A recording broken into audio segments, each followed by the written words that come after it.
Shalom Bapak Ibu. Ada sukacita di tempat ini, amin. Ada semangat, amin. Luar biasa. Saya berdoa supaya jemaat di tempat ini senantiasa berapi-api, takut akan Tuhan, berjalan di dalam jalannya Tuhan. Saya akan berbicara tentang menyembuhkan trauma dan luka masa lalu.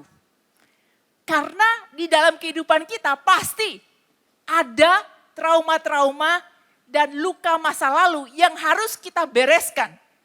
Terima Yesus sebagai Tuhan dan Juru Selamat, diubahkan oleh Tuhan, itu satu hal, itu peristiwa yang luar biasa. Di dalam hidup kita ada dua peristiwa penting. Peristiwa yang pertama saat kita lahir. Peristiwa yang kedua saat kita lahir baru dan kita tahu tujuan hidup kita itu apa. Tetapi tidak memungkiri ketika kita lahir baru pun kita ada sebelumnya trauma dan ada luka masa lalu karena kita masih hidup. Kenapa ada trauma dari setiap orang, baik orang percaya maupun orang yang belum percaya? Karena kita masih hidup, kita bersenggolan dengan orang. Saat kita bersenggolan dengan orang, secara sengaja ataupun tidak sengaja oleh karena kita hidup di dunia yang penuh dengan dosa, pasti kita pernah buat orang lain trauma. Pasti kita pernah buat orang lain sakit hati. Demikian juga orang lain pernah melukai kita. Jadi di dalam hidup kita itu pasti penuh dengan luka. Memang Tuhan berencana dan telah memulihkan kita. Dari awal Tuhan Yesus mati di atas kayu salib untuk menebus semuanya. Termasuk trauma dan luka masa lalu. Ya. Jadi Tuhan ingin supaya kita ini sembuh. Karena kita ini penuh dengan trauma dan luka masa lalu yang terjadi oleh karena kita hidup. Ada orang-orang yang berkata, pastor, saya sudah selesai kok. Sudah enggak ada trauma, sudah enggak ada luka masa lalu. Saya baik-baik saja. Banyak yang bilang, saya baik-baik aja. Padahal ketika diperiksa, ada. Enggak sedang baik-baik saja. Saya pernah lihat ada sepasang suami istri.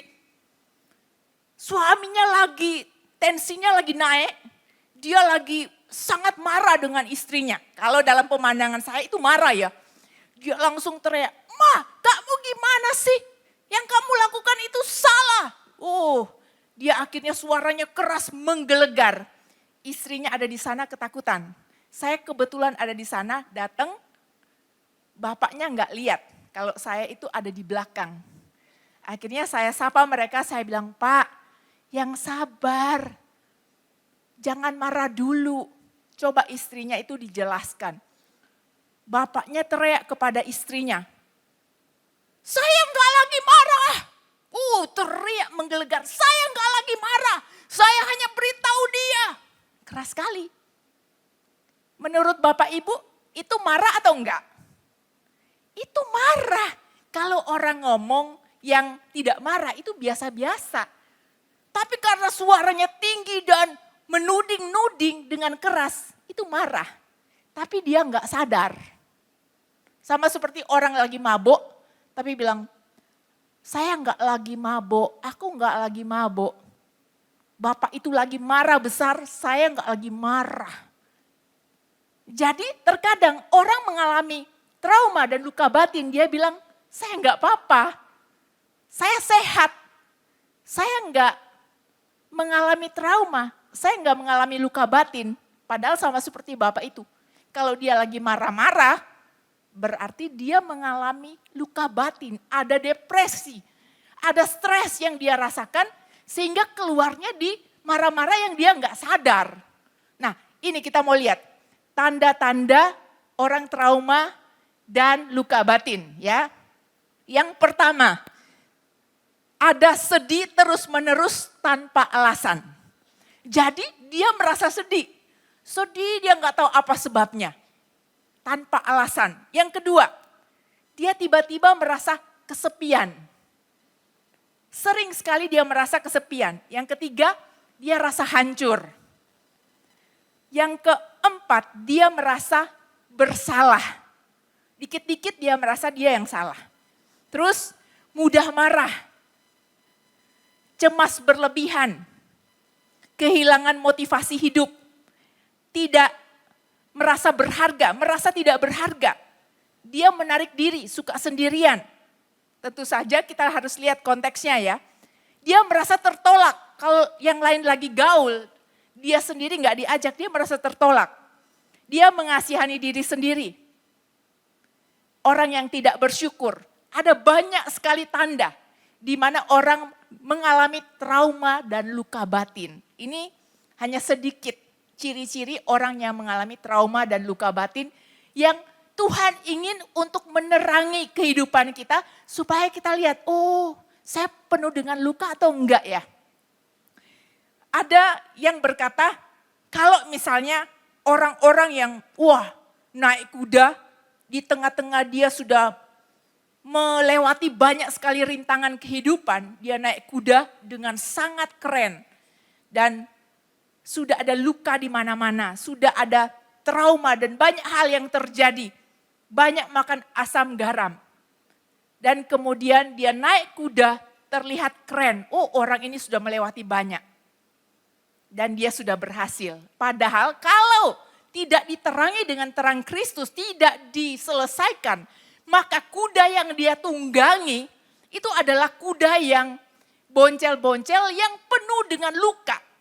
Luka semua itu akan membawa orang tersebut, yaitu kuda itu akan membawa orang tersebut ke tempat yang penuh dengan luka.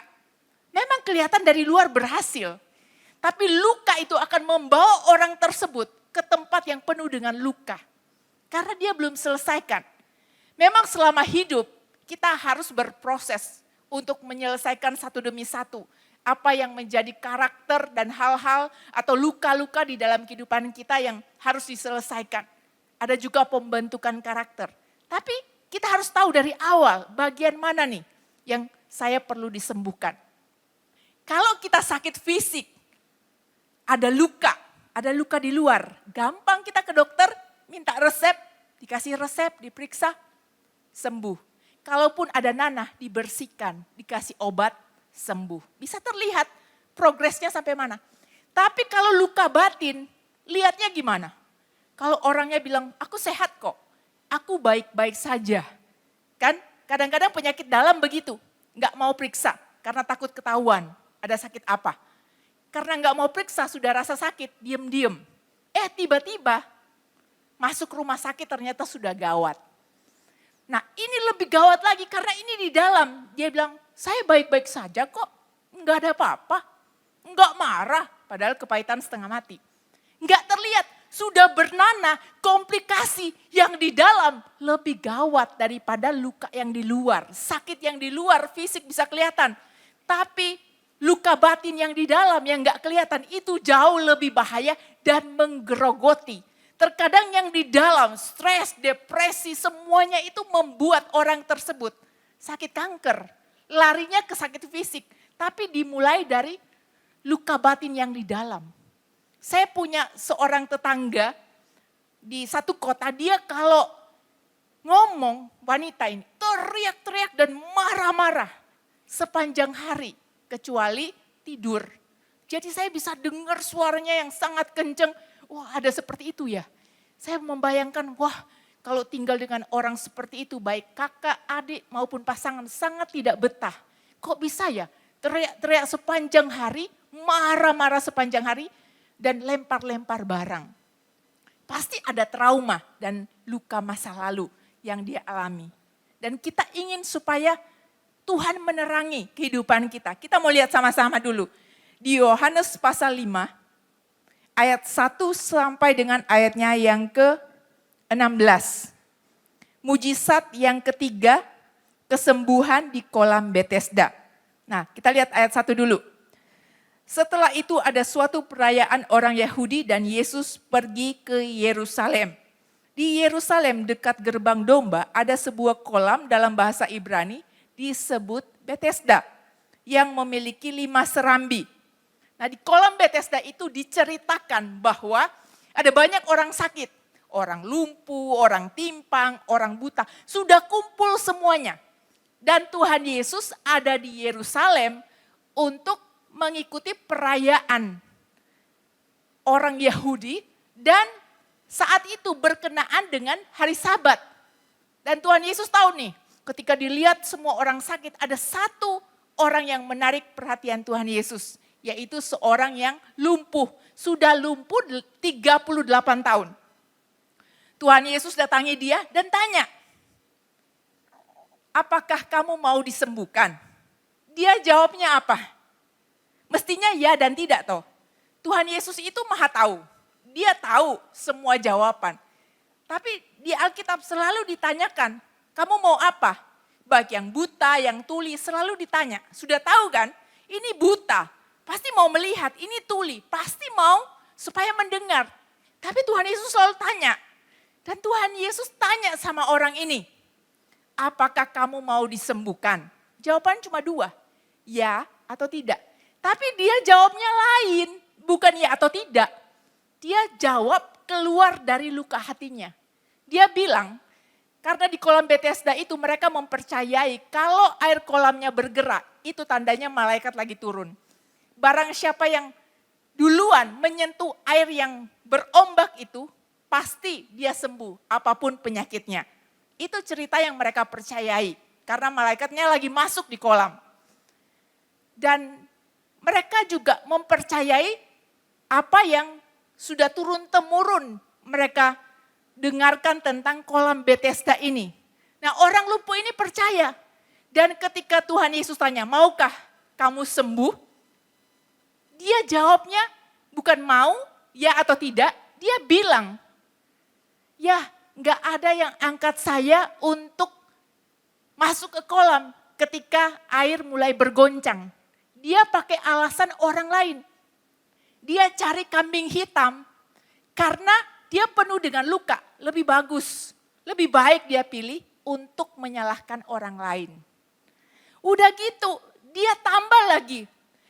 Kalau aku lagi mau jalan mendekati kolam itu, oleh karena mungkin ada yang bantu atau mungkin dia merayap untuk sampai ke kolam, pasti orang lain sudah mendahului aku ya, pastilah.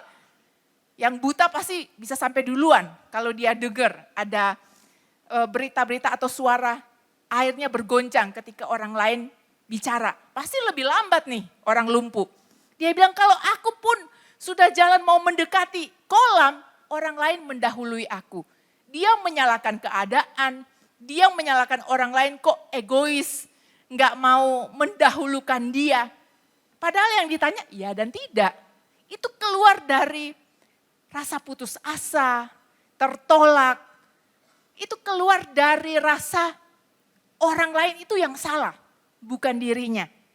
Dan kemudian Tuhan Yesus berkata kepada orang ini, bangunlah, angkatlah tilammu, tempat tidurmu, angkat, berdiri. Dia bangun, dia angkat tempat tidurnya.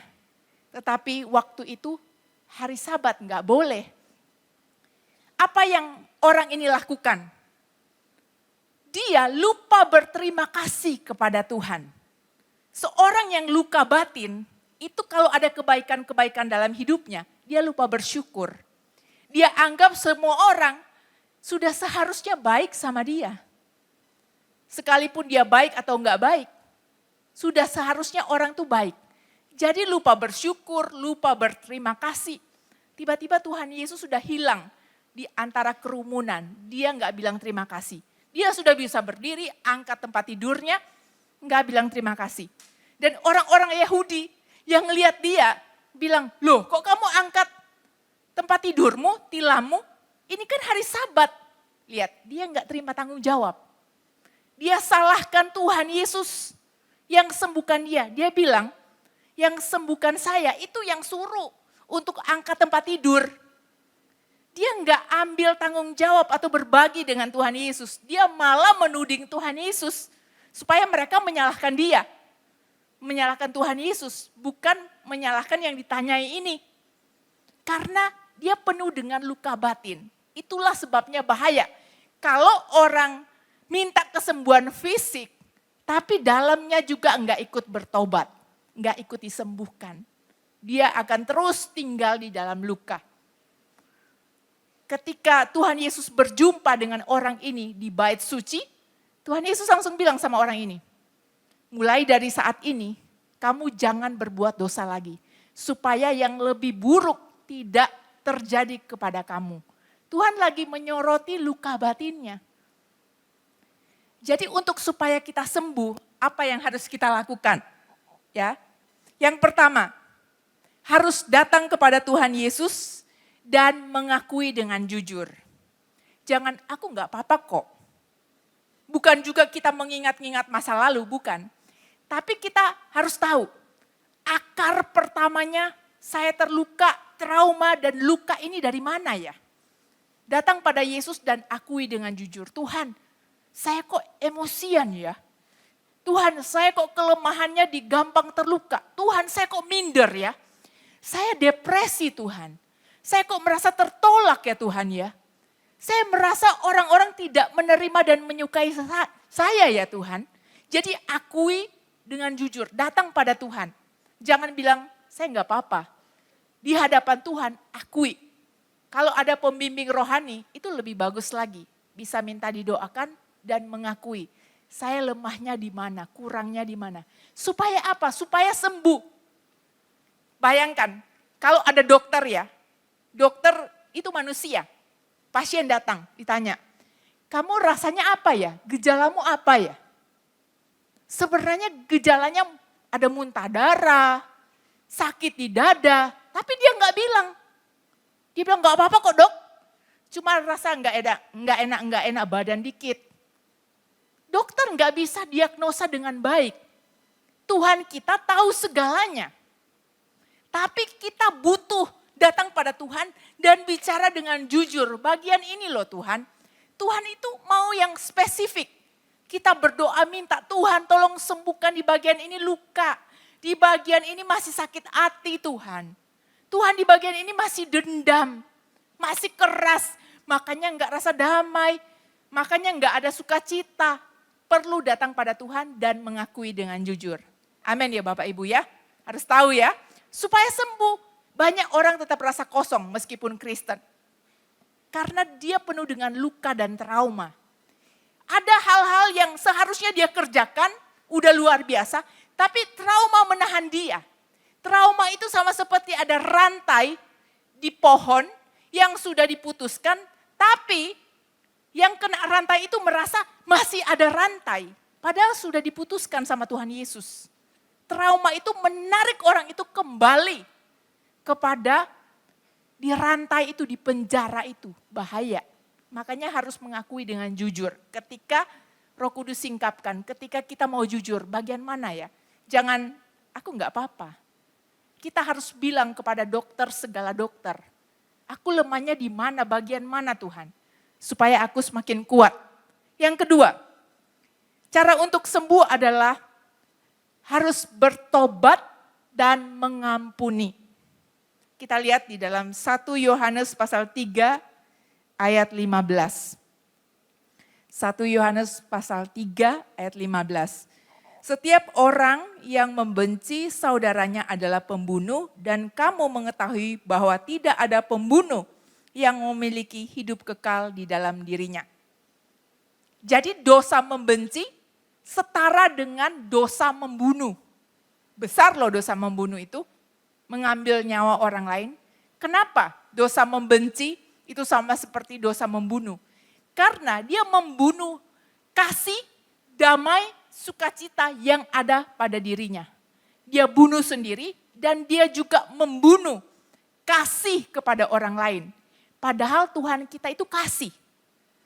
Itulah sebabnya equal, sama beratnya dosa membunuh dengan dosa membenci. Kita harus bertobat dan mengampuni supaya sembuh. Jangan bilang, oh sudah enggak apa-apa. Sudah enggak apa-apa bisa kambuh-kambuhan. Kalau dia muncul langsung trauma itu muncul. Kalau dia muncul langsung stres, langsung depresi. Kalau itu ada pemicunya, kita itu bisa sembuh.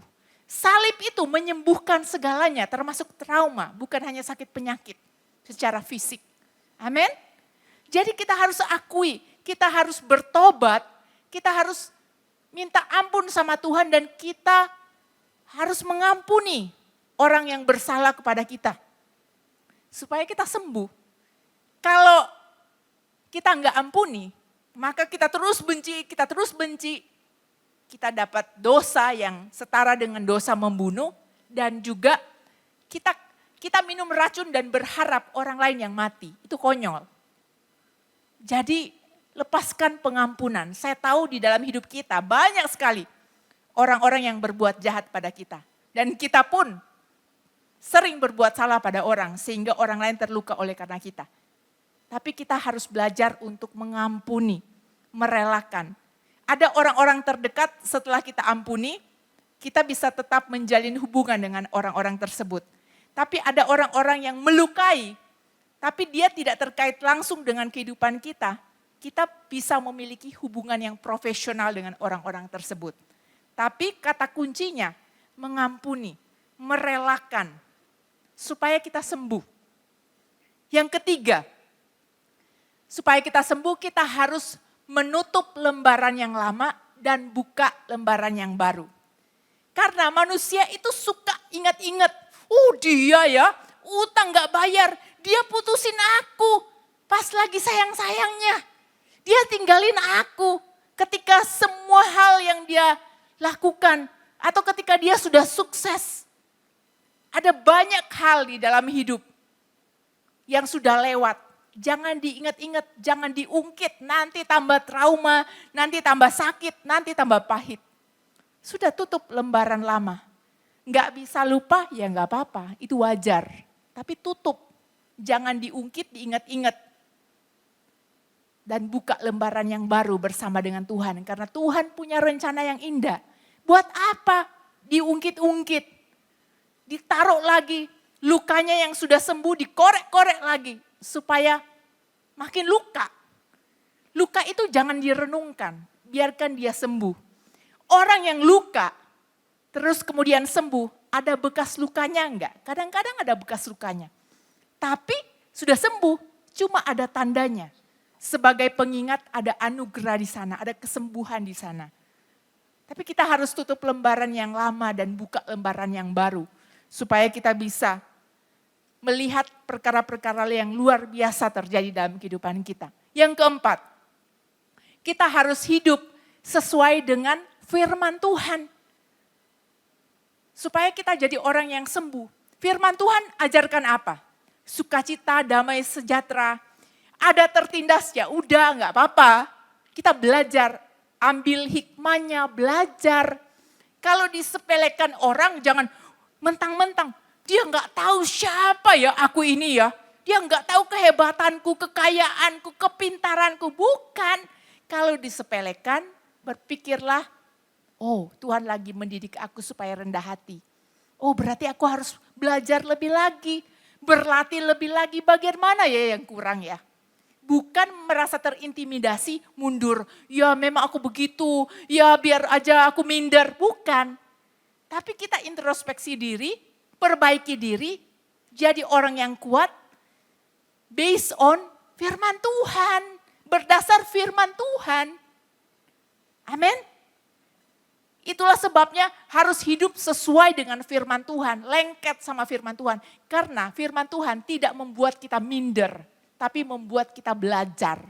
Membuat kita punya mata ini terbuka oleh karena firman Tuhan. Itu yang keempat, supaya kita nggak jadi lemah. Yang kelima, kita harus jadi orang yang menjaga hati agar kita tidak terluka, apalagi di bagian yang sama. Kalau kita pernah mengalami luka di bagian tertentu, kita sudah tahu nih, kita harus hati-hati. Ataupun berkenaan dengan orang-orang tertentu yang bisa melukai kita, bukan kita hindari, tapi kita jaga. Harus hati-hati, jaga hati kita sendiri. Jangan kita cari gara-gara, kita tahu bagian ini aku lemah. Jadi jangan deket-deket di bagian itu. Harus menjaga hati sendiri agar tidak terluka berkali-kali. Amin ya. Kita lihat di dalam kitab Mazmur pasal 147 ayat 3. Mazmur 147 ayat 3. Firman Tuhan berkata, Dia menyembuhkan hati yang hancur dan membalut kepedihan mereka. Setiap kita pasti pernah hancur. Tapi Tuhan janjikan, Dia yang akan membalut setiap luka hati kita. Dia yang akan membereskan dan akan menyembuhkan. Karena kita telah dibeli dengan harga yang amat sangat mahal, tidak ternilai. Itulah sebabnya Dia nggak mau kita jadi pahlawan yang penuh dengan luka. Dia mau kita menghadap Dia nanti suatu saat ketika kita dipanggil dalam keadaan yang sudah dipulihkan. Dia rindu ketika kita masih hidup, kita dipulihkan oleh Tuhan. Jangan jadi orang yang di dalam hidup terseok-seok, bawa ransel, beban berat, luka yang besar. Orang yang penuh dengan luka dan trauma masa lalu itu gak enak. Dikit-dikit dia tersinggung, dikit-dikit dia sensitif, minder, banyak hal yang ketika bukan tentang dia sudah langsung merasa semuanya buruk. Nah itu bahaya. Tuhan mau di tempat ini, setiap orang percaya itu sembuh. Supaya Tuhan dapat memulai dari yang sembuh itu, Dia angkat. Bayangkan kalau dedel duel penuh dengan luka, diangkat. Dia akan menyakiti lebih banyak orang. Pernah lihat orang yang dengan gampang melukai orang lain? Karena dia penuh dengan luka. Orang yang penuh dengan luka di dalam hatinya akan melukai dengan mulutnya. Melukai lebih banyak orang. Dan ketika dia melukai dengan mulutnya, setiap ucapan gak bisa ditarik lagi, orang lain sudah terluka. Itulah sebabnya jangan urusin orang lain. Tapi pastor dia belum sembuh, kita yang harus sembuh. Supaya kita membawa damai di mana saja kita berada. Amin ya Bapak Ibu Saudara ya. Oleh karena itu malam hari ini saya mau berdoa untuk setiap Bapak Ibu Saudara yang mengalami luka dan trauma masa lalu. Supaya sembuh, supaya damai itu bisa terasa. Supaya kita bisa menjadi orang-orang yang gagah perkasa. Yang tahu hidup ini memang tidak mudah. Tapi menjadi mudah oleh karena kita berjalan bersama dengan Tuhan. Menjadi penuh dengan iman karena kita berjalan bersama dengan Tuhan. Amin. Mari kita berdoa. Saya undang pemain musik, worship leader untuk maju ke depan.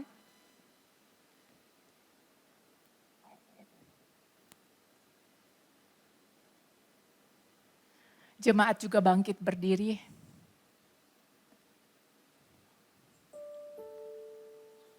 Saya tahu di tempat ini ada bapak-bapak yang dari luarnya terlihat cool, berwibawa, keren, tapi membawa luka masa lalu. Di masa lalu orang tua menyakiti, orang terdekat menyakiti, rekan bisnis menyakiti, menikah. Ketika dalam pernikahan pasangan menyakiti. Dengan ucapan, dengan perbuatan. Saya pernah melihat ada satu bapak, seorang direktur. Dia berlutut menangis meraung-raung. Karena penuh dengan luka. Disebabkan oleh orang tuanya dan kemudian lebih buruk lagi. Nyambung istrinya yang menyakiti dia. Seorang yang terlihat baik-baik saja di gereja, dihormati, di bisnis bagus. Dia membawa beban yang besar, luka yang besar. Tapi hari ini Tuhan mau menyembuhkan setiap luka dan trauma. Amin ya Bapak Ibu. Saya minta semuanya tutup mata.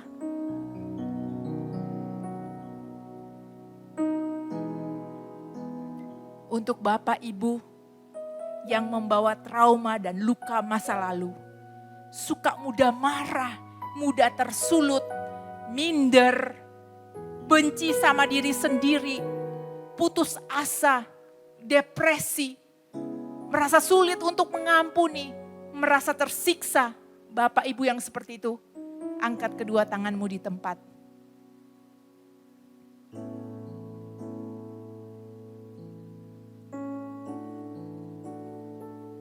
Ya, saya tahu banyak yang angkat tangan, yang sudah angkat tangan dengan cepat di atas dan di bawah.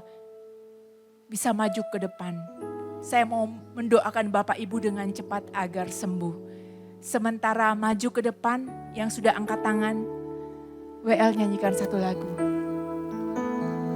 Mengalir kuasa dari tempat maha tinggi, Bapa kekal mulia, Kau hadir di sini, memulihkan hati, menyembuhkan yang terluka. Ku kan tenang bersamamu, Bapa. Mengalir kuasa dari tempat maha tinggi, Bapa kekal mulia, Kau hadir di sini, memulihkan hati, menyembuhkan yang terluka. Ku kan tenang bersamamu, Bapa. Di tempat ini ada 3 orang yang ketika engkau merasa sakit hati, perih, bahkan bapak dan 2 ibu sampai muntah-muntah dan merasa sangat sesak oleh karena hati yang hancur, oleh karena kebencian, oleh karena dendam. Ada gejala yang sampai muntah-muntah, bahkan sampai pusing. Dan seluruh uratnya itu merasa tegang di kepalanya oleh karena kebencian. Ada yang merasa diri minder dan gak layak sama sekali. Oleh karena peristiwa masa lampau masih dibawa sampai saat ini. Tuhan mau menyembuhkan Bapak Ibu. Yang seperti itu cepat maju ke depan.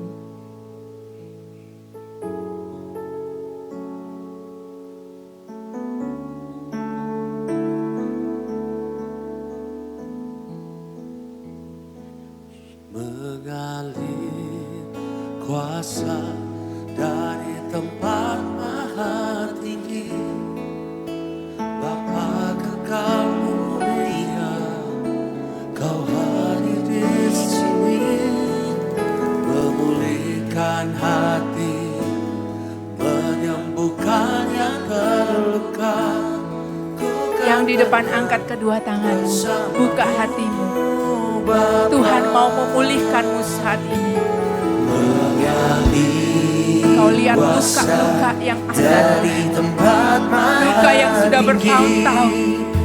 Bapa kekal mulia, Kau hadir di sini, Angkat dua tangan. hati, menyembuhkan yang terluka. Aku cabut setiap luka yang ada. Bersamamu, Bapa. Aku cabut setiap luka dan Tuhan sembuhkan. Kamu sembuhkan. Maha tinggi, Sembuhkan anakmu Tuhan. Bapa kekal mulia, Kau hadir di sini, memulihkan hati, menyembuhkan yang terluka. Roh kepahitan yang Tuhan akan keluar dalam nama Yesus. Bapa,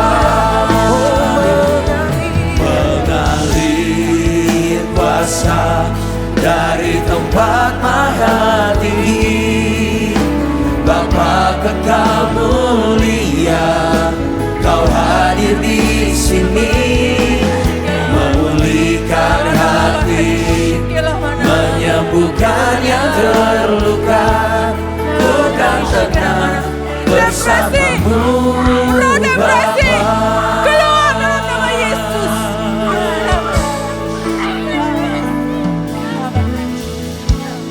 Bapa, Kau mendengar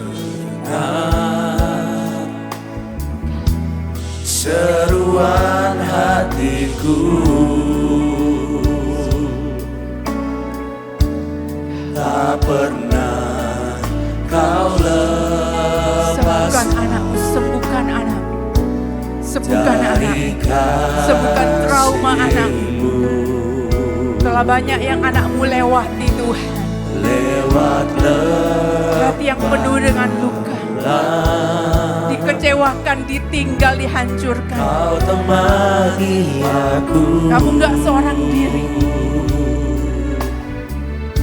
Setiap roh jahat yang mencoba untuk menghancurkan, saat ini aku patahkan, aku putuskan dalam nama Yesus. Setiap trauma disembuhkan di dalam nama Yesus. Angkat dua tangan. Dari tempat maha tinggi, Bapa Roh Kudus, bersihkan anakmu, bersihkan dan sembuhkan anakmu Tuhan. Hatimu yang kudus itu menyembuhkan yang menyambar anakmu, membersihkan anakmu, setiap lukanya Tuhan yang disembuhkan. I speak healing in the name of Jesus. Mengalir kuasa dari tempat maha tinggi, Bapa kekal mulia, Kau hadir di sini, memulihkan hati, menyembuhkan yang terluka. Ku kan tenang bersamamu, Bapa.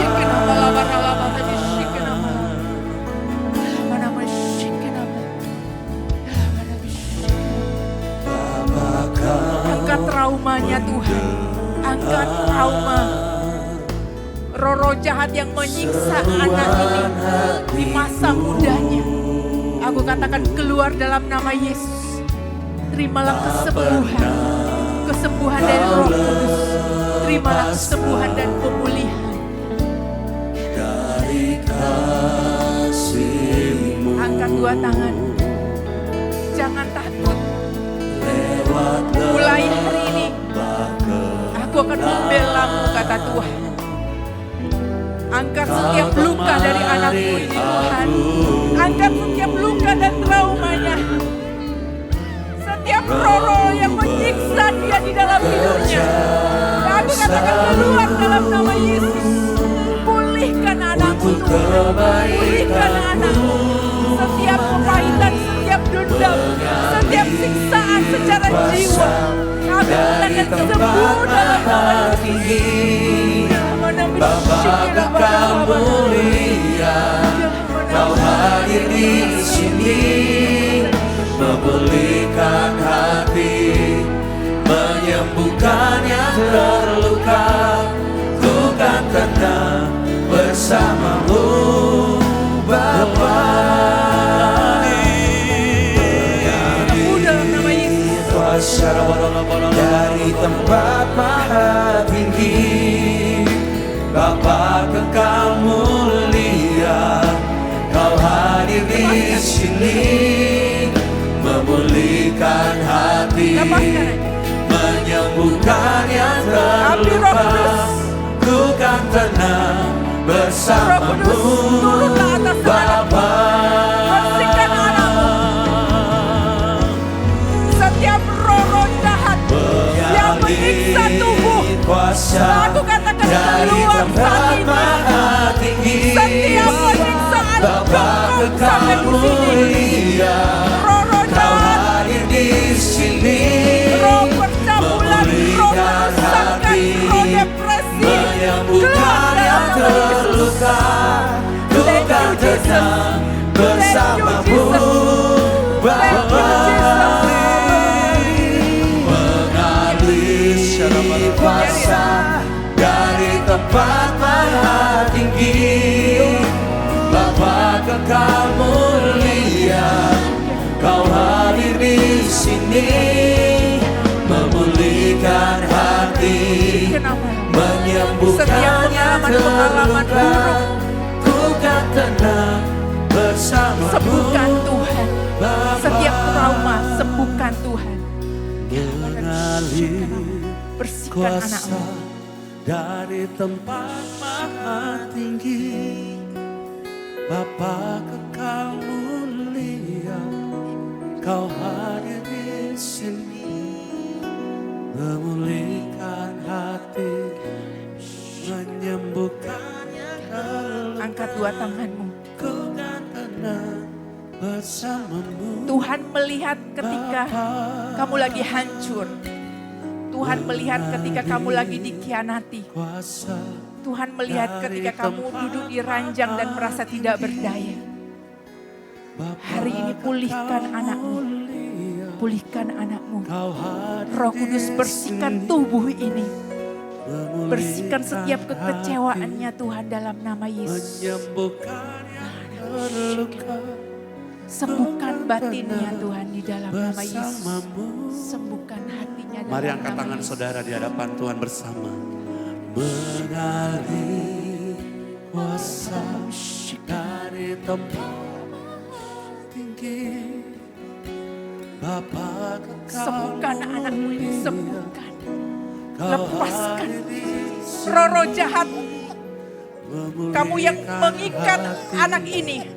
menyembuhkan Aku katakan semuanya lepas dalam nama Yesus. tanah One, bersamamu. two, three. Lepas dalam nama Yesus. Sembuh dalam nama Yesus. Bersamamu. Thank you Jesus. Thank you Jesus. Thank you Jesus. Ku kan tenang. Roh Kudus sembuhkan anakmu. Sembuhkan Bersamamu. sembuhkan trauma. Bapa.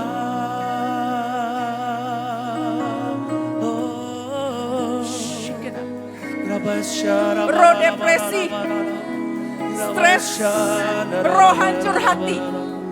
Dalam hitungan ketiga, keluar. 1, 2,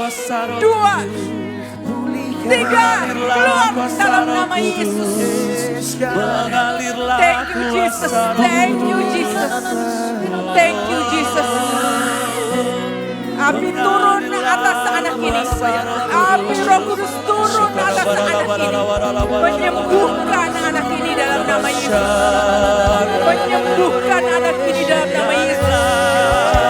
Api turun dalam nama Yesus.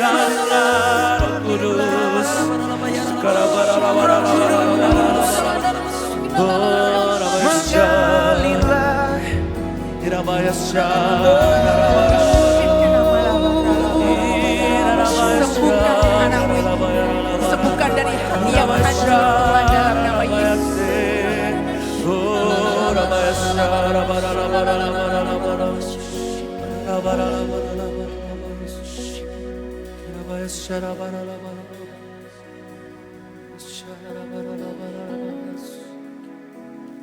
Semua buka hati, berfokus pada Tuhan.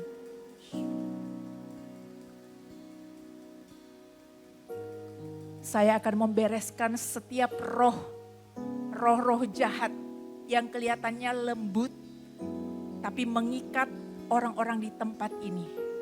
Saya akan panggil semuanya yang menguasai hati dan mengikat setiap orang-orang di tempat ini yang tidak kelihatan. Roh-roh jahat, roh hancur hati, roh minder, roh marah, roh benci, roh dendam. Dalam hitungan ketiga, semuanya keluar.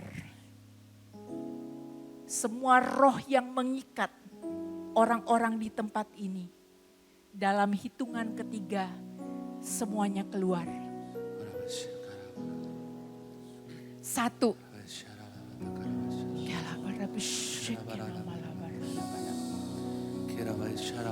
2. Tidak ada yang tersisa, tinggalkan rumah ini. 3. Semuanya keluar dalam nama Yesus.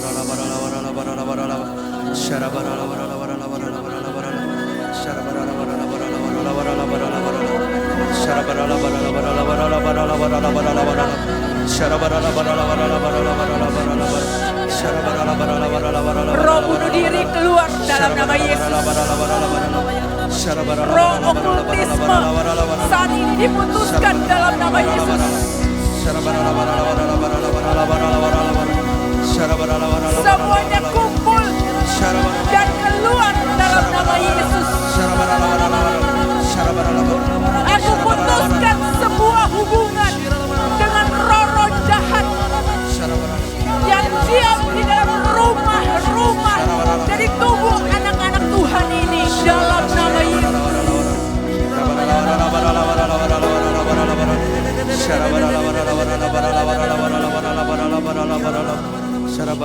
Tinggalkan ibu ini, tinggalkan ibu ini, tinggalkan ibu ini. Roh Kudus, apimu menyambar ibu ini.